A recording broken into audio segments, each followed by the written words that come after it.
ประโยชน์แก่ตนเองแก่ครอบครัวแก่ทางชาติแก่ประเทศชาติแก่พุทธศาสนาสืบต่อไปในโอกาสนี้เอากะวางมือลงกันเลยนั่งฟังเป็นความเคารพเพื่อสิให้มันเกิดไปกุศลเกิดบุญเกิดกุศลจริงๆให้มันเกิดกุศลนะ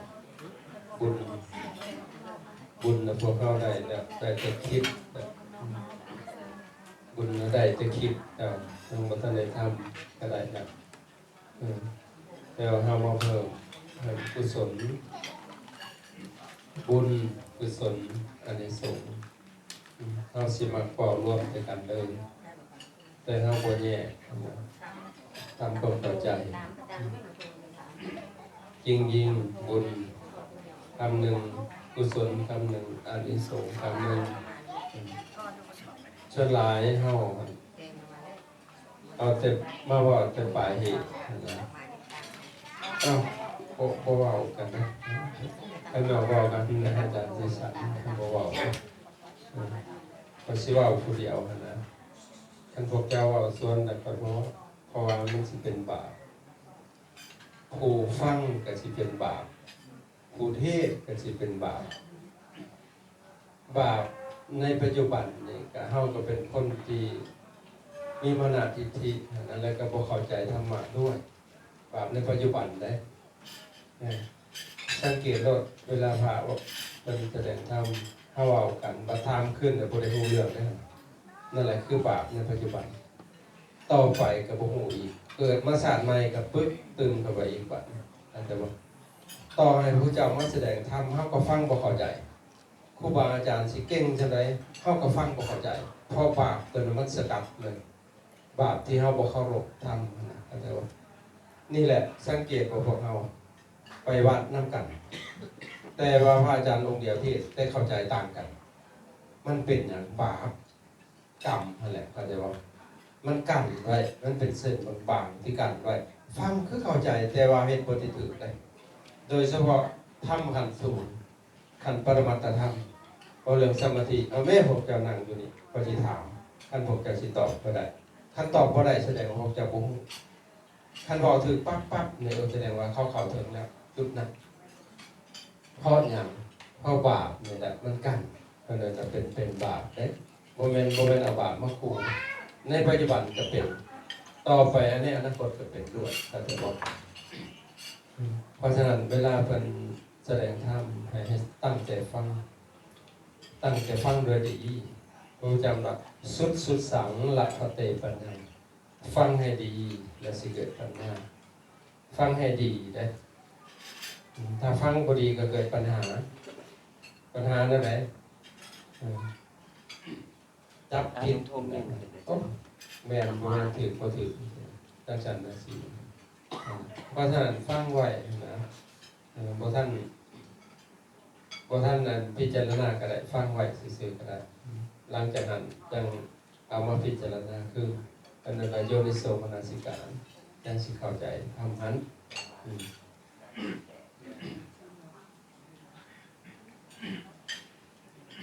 บุญส่วนหลายพวกเข้ามาว่าแต่ปลายเหตุก็ปลายเหตุห้าบ่สาวหาต้นเหตุนะก็ปลายเหตุและเวลาเราเห็นคนร่ำรวยเห็นคนมีความสุขความเจริญในชีวิตเขาความสุขความสมหวังในชีวิตโอ้ยบุญเขาสิมากว่านั่นนี่เห็นเขาร่ำรวยโอ้ยบุญเขาเนาะอันนี้คือปลายเหตุนะปลายเหตุต้นเหตุคือเหตุจังได๋เขาจึงรวยเขาจึงมีเขาจึงสุขนะอันนี้คือต้นเหตุแบบก่อนเขาสิมีความสุขได้แกมาจากเหตุคืออย่างไรคือเขาเห็นถูกต้องพระพุทธเจ้าเพิ่นก็ว่าไว้ สัมมาทิฏฐิสมาทานังสัพพังทุกขังอุปัฏฐกุงสมทานสมาธิฏฐิและสิกาวลงถูกทั้งปวงได้สัมมาแปลว่าถูกต้องทิฏฐิแปลว่าเห็นความเห็นพอเขามีความเห็นผิดทุกกระบาดหมดก็ต้องสงสัยเลยพอกับเมียอยู่น้ำกันดีๆว่าดีขึ้นดีพวกมึงไปน้ำเอียน่ะทุกกระบาดเลยจริงๆโมเมนเรื่องจริงแต่ว่าเขาเอาซื่อๆก็ทุกเพราะอย่างพอเห็นผิดอันนี้ในขันโลกเลยในขันโลกเขาก็ยังทุกข์แล้วนะในขันธรรมะก็เราจะทำแห่งไปกันในเลยแต่เห็นผิดนะคืออย่างคือเห็นแต่ไหนเห็นผิดในขันพระธรรมจะทำคือเห็นทางกายรูปร่างทางกายอันนี้เป็นตัวเข้านะเพราะนั้นว่าเป็นอัตตา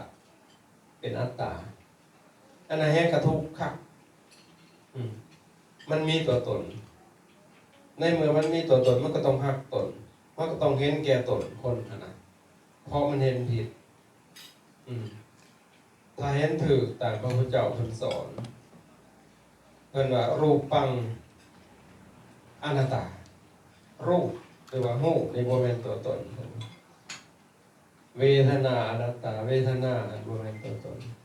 สัญญาอนัตตาสัญญาโมเมนต์ตัวตนสังขาราอนัตตาสังขารโมเมนต์ตัวตนวิญญาณังอนัตตาวิญญาณกับโมเมนต์ตัวตนรูปปังอนิจจังหูมันบ่เที่ยงเวทนาสัญญาสังขารวิญญาณบ่เที่ยงนี่ความเป็นจริงมันเป็นอย่างนี้ตามองค์สมเด็จพระสัมมาสัมพุทธเจ้าเพิ่นกล่าวแต่พวกเฮาบ่ได้เห็นอันนี้เห็นรูปเป็นสัตว์บุคคลนั่นคือเห็นผิดจากคำสอนคือความเป็นจริงขนาดมันบ่แม่นตัวจังได๋ก็เฮานั่งอยู่ในได้ซะข่อยนี่นะต๊อกแล้วนั่งอยู่นี่นะดำแล้วนั่งอยู่นี่เฮาเห็นผิดจังได๋เฮาเห็นผิดพอเฮาไปยุบหอบเอาธาตุทั้งหลายหั่นน่ะมารวมเข้ากันแล้วว่าเป็นเฮาลองหยิบขนออกแม่แยกออกขนออกต๊อกขนออกดำแยกออกคนละสิ้นส่วนปึ๊ดเลยทุกสิ่งอย่างอยู่ไสแล้วโตของต๊อกมันบ่ได้มีนั่นอันนี้ว่าให้เห็นภาพซื่อๆได้แต่ว่าเขาไปเห็นด้วยจิตอีกต่างหากอีกเข้าใจบ่อันนี้ว่าให้เห็นภาพเพิ่นเปรียบเหมือนการประกอบชิ้นส่วนของรถเข้าด้วยกันทำสมมุติว่าคนและสัตว์ก็มีกันได้รถนี่ถ้าเฮาเอาตีนมันออกเอาตามันออกเอาหลังคาเอาทุกอย่างออกเบิดอยู่ไสรถมันก็บ่มีถ้ามันร่วมกันเข้ามันจะเป็นรถได้คนนี่ก็คือกันเอาแต่ละอย่างมาร่วมเข้ากันเอาขี้ดินเอาน้ำเอาไฟเอาลมมาร่วมเข้ากันสมมุติเราได้บาทสมมุติขึ้นมาได้เราได้บาทสมมุติกับโมเมนต์ความจริงแหละเอาว่าสมมุติสังมติสังพร้อมมติตกลงปรงใจกันซื้อตอกเดินสมมุติได้สมมุติมากเลยได้คุณนี่เมียตอกเดินครับบัญญัติขึ้นไม่ทับเข้าไว้อีกสูงตามดำเข้ากวากันไปลักษณะต่างๆสี่แต่ถ้าแท้แล้วมันบ่มีตัวตนเท่านั้นมันบ่เป็นตัวตนจะถ่ายมันกัดเป็นอย่างจะว่าบ่เป็นตัวตนมันตั้งอยู่ในบนพื้นฐานของความเที่ยงเพราะนั้นเราอนิจจังบ่เที่ยงมันแปรปรวนไปตลอดนะเข้าใจบ่แล้วก็ทุกขังความบ่เที่ยงนั่นแหละทำให้เป็นทุกข์ทุกข์ในที่นี้บ่หมายความว่าโอ้ยทุกข์อกทุกข์ใจทุกข์อันนี้มันบ่แม่นทุกขสภาวะเข้าใจบ่คือมันทนอยู่บ่ได้โดยสภาพของมันหั่นน่ะเจ้านางแม่เจ้านางอยู่บนมือเจ้าสินางได้ซะบ่ได้เป็นหยังไงมันทนอยู่บ่ได้เจ้านอนอยู่บนมือเลยก็บ่ได้อีกนั่นแหละสิ่งใดบ่เที่ยงสิ่งนั้นเป็นทุกข์สิ่งใดเป็นทุกข์สิ่งนั้นอนัตตาเข้าใจบ่คือปัญญาบ่ได้เข้าใจบ่แล้วก็บ่มีตัวตนนะ อันนี้ว่าตามปฏิวัติธรรมเนาะอันน่ะย้อนกลับมามันไปไกลพวกแล้วพวกเจ้าสิบ่เข้าใจแม้แต่การทำบุญของพวกเฮาก็ด้วยนะส่วนหลายเฮาเอาโดยผลเฮาบ่เอาโดยเหตุพระพุทธเจ้าน่ะทุกข์สมุทัยนิโรธมาแต่พระพุทธเจ้าเพิ่นเป็นเอาผลมาก่อนนะเอาผลมาก่อนเป็นหยังจึงเอาผลมาก่อนคนมันจะเห็นง่ายขั้นเหตุนะมันทมไว้อยู่มันยังบ่เห็นแต่เนาะพระเจ้ายกผลมาให้เบิ่งก่อนเอาว่าเรื่องทุกข์ภายในบ่ฮู้ทุกข์นั่นนี่นะนั่นสำหรับจินี่บ่ได้บ่ฮู้ทุกข์ก็สิบอกบ่มีจักคนที่บ่ฮู้ทุกข์นั่งอยู่นี่คันว่ายังบ่ฮู้ก็สิบ่ให้ติงเดี๋ยวทุกข์ขึ้นรถบ่โดนนั่นน่ะทุกข์ทั้งกายทุกข์ทั้งใจทุกข์มันเป็นหยังจังทุกข์มันทนอยู่บ่ได้มันบ่เที่ยงหั่นแหละแม่นแต่ว่าคันมาเทียบกันนั่งเฉยตัวอยู่เบิดมื้อสุขอยู่หั่นแหละเจ้าสุขก็สิพอ5นาทีอีกเลยจังว่าก็อารมณ์ตะไมก็ไม่ก็ทุกข์ต่ออีกก็เด้อนั่นแหละมันบ่เที่ยงมันทำให้เป็นทุกข์มันทนอยู่บ่ได้ก็แต่ว่าเฮาครับเอาอิหยังมากบเกลื่อนทุกข์เอาอิริยาบถแต่มันบังทุกครั้งเนาะเห็นว่าพวกเจ้านางโดนพวกเจ้าก็หาทางพลิกแล้วใครแน่เพิ่นว่ามันใครแน่ซื่อๆดอกมันบ่ดีเลยดอกเดี๋ยวพวกเจ้าก็พลิกกลับอีกแต่ใครแน่ก็เท่านั้นวันทั้งวันก็มีแต่พวกใครแน่อาจจะบอกมันก็พลิกไปพลิกมาฮะโดยเฮาบ่ฮู้มันเลยเพราะเฮาบ่เคยเบิ่งบ่เคยศึกษาเลยว่าไผเป็นผู้ทุกข์ค่ะถามหาเจ้าของมันแน่ผู้ใดอันทุกข์ค่ะกูบ่ดอกใช้กูค่ะมันนี่แหละเรื่องนี้มันต้องอาศัยการบำเพ็ญการกำหนดหู้ไปเรื่อยๆไปเรื่อยๆใครเป็นผู้ทุกข์หลังจากเฮาฝึกไปเรื่อยๆฝึกสติธรรมชาติมันสิมีคำตอบเองต่อไปนะเข้าใจบ่โดยการสั่งสมปัญญาเพิ่นนั่นล่ะเบื้องต้นเพิ่นนั่นญาตะปริญญาปัญญากำหนดหู้ซื่อขั้นหู้และสิ่งตัวนั้นมันก็สิหยุดเพราะอย่างผู้หู้กับผู้ถือหู้มันผู้เดียวกันนั่นแหละเข้าใจบ่สิ่งนี้เกิดขึ้นสิ่งนี้ก็ดับไปเวลาพวกเจ้าโกรธความดีใจมันไปใส่มันก็ตายเลยเวลาพวกเจ้าดีใจความโกรธได้ตายมันอยู่ร่วมกันบ่ได้ทั้งโกรธทั้งดีใจอยู่ร่วมกันมันบ่ได้ร้อนกับเย็นมันอยู่ร่วมกันได้ใช่บ่ถ้าเย็นเกิดขึ้นร้อนจังมันไปตายทันใดเบิดเฮ็ดบ่ยามอากาศหนาวมาร้อนมันหนีไปใส่ละบัดแต่เวลายามอากาศร้อนมาหนาวมันไปใส่ละนั่นแหละบ่ฮู้เห็นบ่ในเมื่อบ่ฮู้ก็เต็มไปด้วยความบ่ฮู้หั่นแหละเฮ็ดอีหยังบ่ฮู้ก็เต็มไปด้วยความบ่ฮู้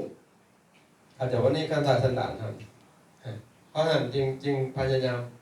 ชี้แจงให้เข้าใจพระพุทธเจ้าเพิ่นเอาผลมาก่อนตอนนี้ว่าเรื่องทุกข์ศาสนาพุทธคือว่าแต่เรื่องทุกข์แท้น่ะเห็นบ่มองโลกในแง่หลายเพิ่นว่าการทุกข์และไผและสุขนั่นนี่บ่สิถามไผมีความสุขนั่นอยู่บ่มีครับสรุปแล้วมีแต่ทุกข์เท่านั้นเกิดขึ้นทุกข์เท่านั้นตั้งอยู่ทุกข์เท่านั้นดับไปนอกจากทุกข์บ่มีหยังเลยนี่ออกตอกนั่งค่ำแล้วเด้นี่แล้วเราก็เปลี่ยนแล้วก็ทุกข์แล้วไปเปลี่ยนท่าไม้ก็ทุกข์อีกน้ำทุกข์เกิดดับอยู่แหละสุขบ่มีเลยแม่นบ่เพียงแต่ทุกข์มันลดลงซื่อๆแล้วก็ถูกใจกิเลสสุขเพิ่นว่าข้าวเดียวนึงหนาหิวขี้ขมวดขึ้นอีกแล้วนี่แหละเพิ่นยกมาเลยพระพุทธเจ้าเอาผลมันมาให้เอาเห็นเพิ่นว่าเรื่องทุกข์นะเข้าใจบ่คล้ายๆชุบจับไข่ป่วยไข่อันนี้ชุบจับจิตปัจจัยไปหาหมอหมอมันกับปริญญาเจ้าหนูแล้วเว้ยเป็นจังไหนบ่โอ้เจ็บในนั้นเพิ่นว่าพระเจ้าเพิ่นก็หมอมันก็ตรวจเนาะโอ้ยเป็นกระเพาะอันนี้เพิ่นว่านั่นแหละเป็นนั่นแหละตัวเช้าไปหาเหตุเขาจะเหตุมันซ่อนอยู่มันจะเจ็บเขาจะบอกมันบ่ได้เป็นเจ็บแน่แต่กระเพาะมันมีเหตุของมันอีก เป็นหยังเจ้าจังเจ็บฮะเจ้ากินอาหารบ่ตรงเวลาอาหารเป็นจังเจ้าสิแสลงเขาจะมันเช้าให้เหตุเขาจะบอกอันนั้นแหละเพิ่นเรียกสมุทัยเหตุให้เกิดทุกข์เขาจะทุกข์นั้นมันปรากฏแล้วแต่เช้าให้เหตุมันจังสิปูอ่ะเพิ่นนั่นน่ะปาลินเยยยันติทุกขังอริยสัจจังปาลินเยยยันติทุกนี้เป็นสิ่งที่ควรกำหนดรู้เอากำหนดรู้ได้แล้วดังนี้สูตรได้ทำมาจากคืออย่างพูดก็ได้ของบ่ดังนี้จักเถื่อโอ้โหยังคือต้องเป็นกูเพิ่นว่าเห็นเนาะในเมื่อสาวหาเหตุได้ปึ๊บเนาะหมอเขาก็ว่าโอ้ยแม่ใหญ่เจ้าเป็นกระเพาะหรือเป็นเฮติ้งได้เจ้าแม่ใหญ่เฮ็ดจังได๋สิดีเพิ่นก็ถามหาหมอเด้หมอว่าก็มีแต่ผ่าตัดลูกเดียวนะผ่าตัดแล้วดีแต่เฮาเจ็บแห้งได้แม่ใหญ่เจ็บกระช่างกันพาแล้วมันเศร้าเราอ่ะเอาก็ไปหาเงินราคางวยค่าคุ้ยโดนแล้วบาดเนาะตกลงกันแล้วพระพุทธเจ้าเพิ่นก็แบบสิแหละเพิ่นก็ต้องโอเคแล้วเพิ่นก็ต้องวางหนทางให้เลยเพิ่นเอามาถ้าจะว่าคันผ่าตัดแล้วมันก็หายหั่นนะเพิ่นว่านิโรธอันความทุกข์มันดับไปนะนิโรธบอกภาษาบ้านเฮาก็นิโรธนั่นแหละครับทุกข์นั้นมันนิโรธก็จะว่าถ้าเข้าใจมันหายเพิ่นก็วางหนทางให้ทางก็คืออริยมรรคมีองค์8นี่เดินไปตามนี้ได้คันออกจากนี้แล้วทุกเติมได้ว่าซั่นย่างไปตามนี่มากหันทุกทางจะอยู่น้ำหลังเอาทุกเดินมาก่อนแล้วก็เหตุต้องถูกความดับถูกคนทางจะอยู่น้ำหลังท่านได้กับท่านนะนี่คือพระเจ้าเพิ่นสอนที่นี่บุญบ่โดยเหตุคือการทำความดีโดยกายโดยวาจาโดยใจมันสิยากสำหรับทำความดีอันสิทำนะบุญแต่ว่าห้าว่าจะโดยผลแต่หาส้มผู้นั้นลำผู้นั้นรวยผู้นั้นมีความสุขจังฉันจังสีก็ว่าไปแค่นี้เฮาต้องสร้างเหตุจังสีนำไปอยู่ผลนั่นฉะนี้กุศลคือตัวปัญญาเป็นกุศโลภวะคือความสละในสิ่งที่คิดที่ทำถอยทำที่กล่าวถ้าสละเลยนั่นก็ได้เป็นขนาดถ้านั้นเวลาทำบุญเฮาจึงเพิ่นจึงให้ฟังเทศนะเป็นอย่างให้เฮาสละนั่นแหละขอใจเพราะเฮาเสียดอะไรหั่นน่ะมันจังสิง่ายจังสิสะดวกสบายหั่นน่ะบ่พลุงพลังนี่คือมื้อนี้นี่ฉลาดนะเคยเฮ็ดมาแล้วก็เคยไปหาครูบาอาจารย์ประพฤติปฏิบัติธรรมสละแต่บางคนบ่ได้เฮ็ดแนวนี้ได้เขาเจ้าก็ต้องมีพิธีรีตองมาแหละก่อนต้องหามืองามพระก็ต้องเก่าองค์แล้วเว้ยมันต้องรักเก่าได้เหมือนกันมือได้สั่นไปหามือคักแน่ได้มือดีเพิ่นน่ะเอียงต้องเอาผ้าเก่าองค์ด้วยลายกว่าเก่าบ่ได้บ่หรือว่าหน่อยกว่าต้องเก่า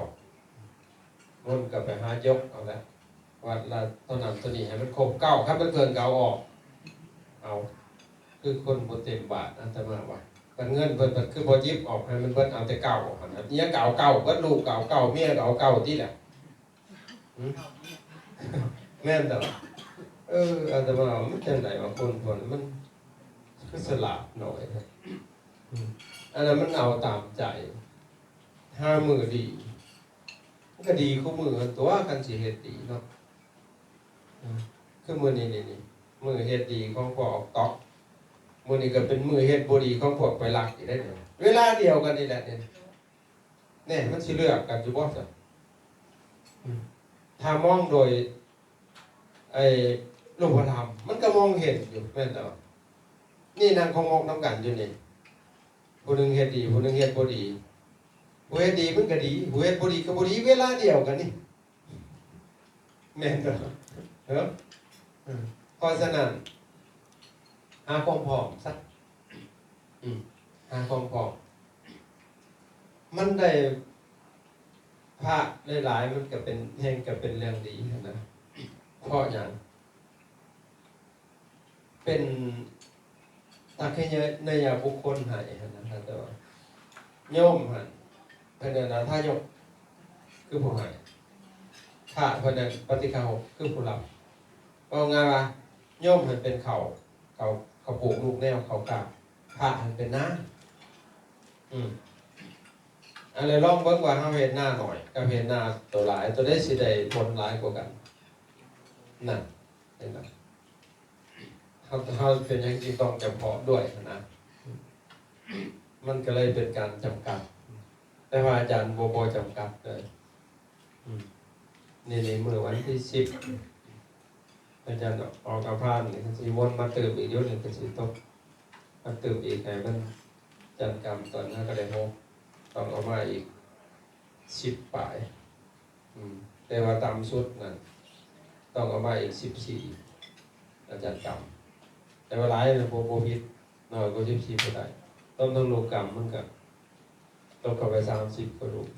อาจารย์ก็สินิมนต์เพิ่นไปชั้นพระทหารที่บ้านไปโปรดโยมแม่ญาติพี่น้องขอสงกรานต์พระอาจารย์บ่รับกิจนิมนต์เฉพาะวันที่10 เมษายนไผสิมนต์ก็จะไปมนต์กับมื้อนะอาจารย์บ่ไป